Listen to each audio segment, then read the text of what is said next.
अस्सलामुअलैकुम, मैं हूं फैसल तारिड़। आज 25 मई है और आज दिन है बुध का।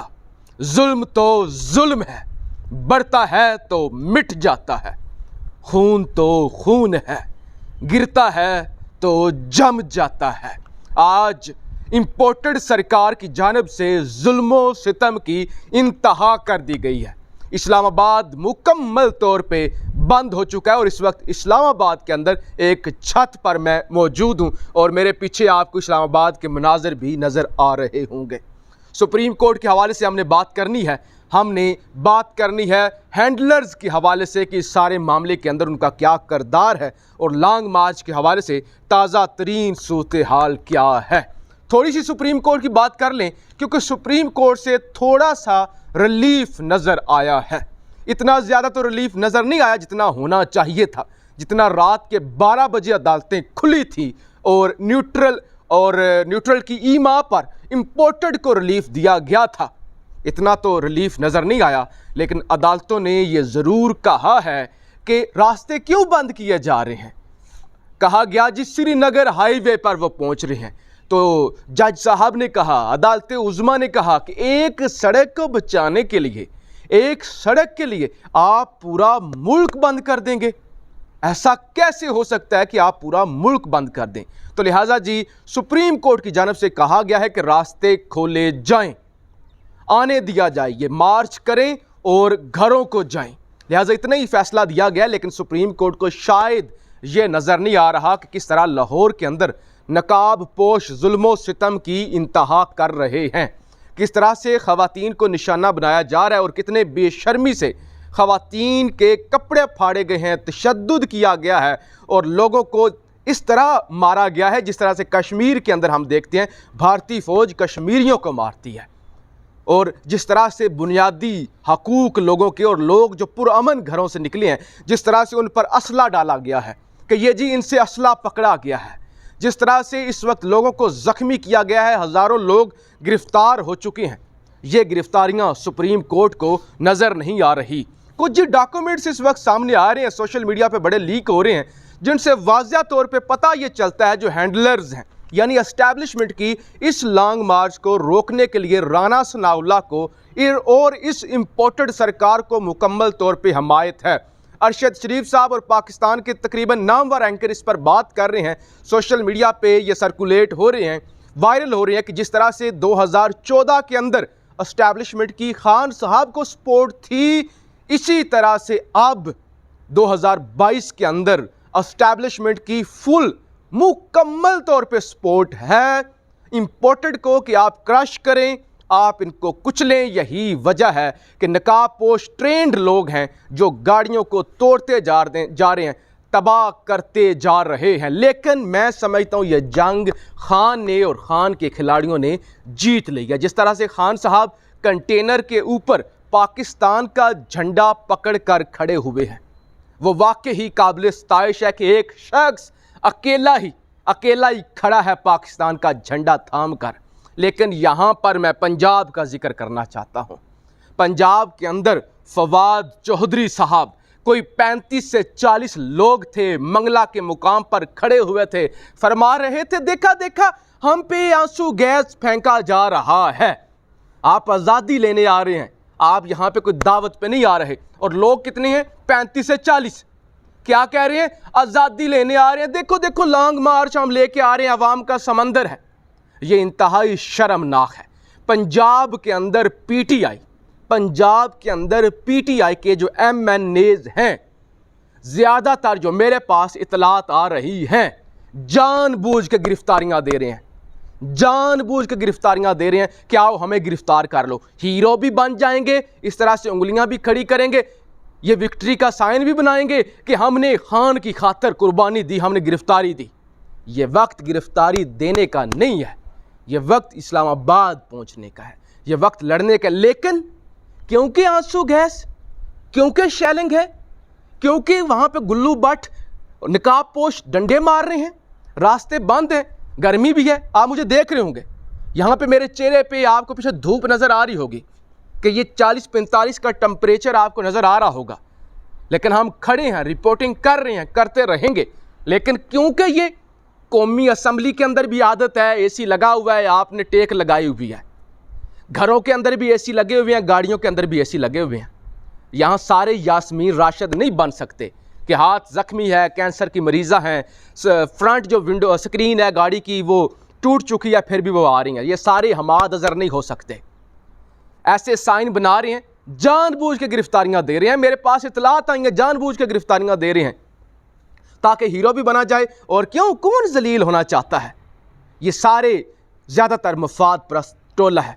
उस्मान डार खान के खिलाड़ी हैं। मुझे बड़ा अफसोस हुआ, उस्मान डार की एक मैंने वीडियो देखी कि खान साहब वो हेलीकॉप्टर से उतर रहे थे और स्वाबी पहुंचने के लिए कंटेनर पे, तो उस वक्त जब वीडियो आई उस्मान डार ने इस तरह से कैमरा पकड़ा हुआ है और कह रहे हैं कि हम आएंगे, हम पहुंचेंगे डी चौक, हम जनाब पहुंच के दिखाएंगे, हम आज़ादी लेकर रहेंगे, खान आ चुका है। मुझे ये बताइए, उस्मान डार तो ख्वाजा आसफ के मुकाबले में इलेक्शन लड़ते हैं सियालकोट से, असजद मल्ली भी वहाँ पे गिरफ्तार हो चुके हैं सियालकोट के अंदर। तो क्या उस्मान डार को खान के साथ मौजूद होना चाहिए या सियालकोट के अंदर काफिले के साथ मौजूद होना चाहिए? आप एक हलके को रिप्रेजेंट करते हैं, आपने इलेक्शन लड़ना है। और किसके खिलाफ? जो कि ख्वाजा आसफ एक पुराना पार्लियामेंटेरियन है, जो कि एस्टैब्लिशमेंट का एक बड़ा टाउट है, जिसको इलेक्शन हराना इतना आसान काम नहीं है। और यहाँ खान के आप बगलों में आगे पीछे हैं। खान के साथ तो KPK के गयूर लोग हैं, वहाँ तो लोग हैं। खान को तो आपके एक बंदे की सपोर्ट नहीं, आपको अपने इलाके के अंदर होना चाहिए, लोगों को एतमाद देना चाहिए कि ये जंग है और जंग के अंदर यही होता है, मुश्किलात आती हैं लेकिन आपने लड़ना होता है। लेकिन ये मैं समझता हूँ आज पंजाब ने मुझे कम से कम पंजाबी होने के नाते शर्मिंदा किया है। पंजाब के नौजवान जो गिरफ्तारियां दे रहे हैं, डंडे खा रहे हैं, आंसू गैस का मुकाबला कर रहे हैं, शैलिंग का मुकाबला कर रहे हैं, उसके बावजूद वो रास्ते हालांकि सबसे ज़्यादा पंजाब के बंद हैं। KPK के अंदर KP की अपनी हुकूमत है, अटक से आगे आएंगे तो मामलात ख़राब होंगे। अटक से पीछे पीछे स्वाबी, मर्दान और पेशावर मसला ख़राब नहीं है। और उनके लिए एक रिलीफ ये भी है कि क्योंकि उन्हें मौका मिल गया इकट्ठे होने का, जबकि लाहौर और बाकी शहरों के अंदर लोगों को इकट्ठा ही नहीं होने दिया गया, इतना क्रश किया गया, इतना मारा गया है।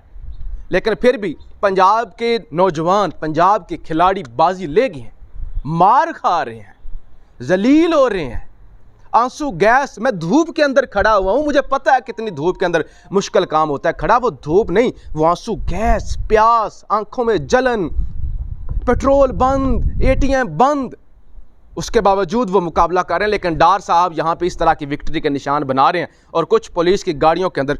लेकिन जनाब तमाम जो लोग हैं ना, लोग नहीं मान रहे। ये तमाम जो भी करता धरता हैं, जो भी नकाब पोश हैं, उनके फैसलों को लोगों ने रिजेक्ट कर दिया है। और ये पाबंदियाँ रेत की दीवार साबित हो रही हैं, रेत की दीवार बन चुकी हैं तमाम पाबंदियाँ। लोग नहीं मान रहे, लोग नहीं मानेंगे और लोग आखिरी हद तक जाएंगे, लोग आएंगे। लेकिन मरियम नवाज़ को बड़ा मौका मिल गया है पंजाब पर तनकीद करने की। मरियम नवाज़ कहती हैं कहाँ गए इमरान खान के 20 लाख लोग, पंजाब से तो 500 भी नहीं निकले। जब वहाँ पे हमारे क्या PTI के MNA, हमारे पंजाब के लोग खुद ही वहाँ पे गिरफ्तारियाँ दे देंगे और विक्ट्री के निशान बनाएंगे। फवाद चौधरी साहब 2.5 बंदे लेके कहेंगे कि जो हो मार रहे हैं, पता नहीं क्या हो रहा है। और उस्मान डार साहब कहेंगे खान आ रहा है, हम आ रहे हैं। तो फिर लोग क्या निकलेंगे? तो मरियम नवाज़ को मौका मिल चुका है तनकीद करने का। वो कहती हैं कि 20 लाख लोग आने थे, पंजाब से तो 500 लोग नहीं निकले। तो ये इस वक्त तक की सूरत हाल है, हर तरह से दबाया जा रहा है। और लेकिन मैं समझता हूँ ये खान के खिलाड़ियों की जीत है, खान की जीत है और हर उस शख्स की जीत है जो खड़ा हुआ है। खड़े होने वालों की जीत होती है, स्टैंड लेने वालों की जीत होती है। ये कोई शख्स फैसला नहीं करता कि कौन जीता है, ये क्या कौन हारा है। ये वक्त और तारीख फैसला करती है कौन जीता है और कौन हारा है। मैं समझता हूँ जिस तरह से तबाही हो रही है रियासत पाकिस्तान, जिस तरह से आप वो मनाजर देख नहीं सकते, अदारों को हरकत में आना होगा। यह पाकिस्तानी कौम है, नफ़रत बढ़ती जा रही है अदारों के ख़िलाफ़, और यह नफ़रत मैं समझता हूँ नहीं बढ़नी चाहिए। इस तरह से लोगों पर जुल्म नहीं होना चाहिए। और मुअज़्ज़ज़ अदालतें, सुप्रीम कोर्ट, आपको एक्शन लेना होगा। आप कब तक लोगों को मरता हुआ देखेंगे, जलील होता हुआ देखेंगे? लेकिन जी फड्डा पड़ चुका है, और ये मैच जो खान ने शुरू किया, खान अपनी ये जंग आखिरी दम तक लड़ेगा। पंजाब के लोगों पे कोई शिकवा नहीं है। क़यादत, वो वडेरे जो एसी से नहीं निकल सकते, जो कंफर्ट जोन में रहना चाहते हैं, जो हंस रहे हैं, गाड़ियों के अंदर गिरफ्तारियां हो रही हैं और वो हंस रहे हैं कि ठीक है जान छूट गई है। कितना आसान बहाना है। वरना मुझे ये बताएं, एक SHO पंजाब के किसी MNA को गिरफ्तार कर सकता है?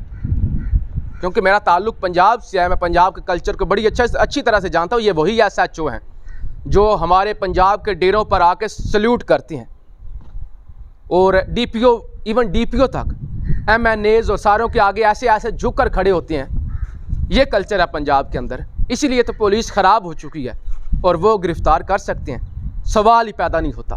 तो ये सूरत हाल है। लेकिन इस सारे मामले के अंदर नौजवान कौम बता रही है कि वो हमेशा खड़ी होती है, और ये अशराफिया खड़ी नहीं होती। और मैं समझता हूँ नफ़रत बढ़ती जा रही है, आप इस्लामाबाद देखें, आपको कितनी उदासी नज़र आ रही है। कोई हलचल आपको नज़र आ रही है कि मेरे पीछे आपको नीचे एक रोड नज़र आ रही होगी, यहाँ पे बहुत ज़्यादा रश होता है, लेकिन देख रहे हैं कितनी खाली है।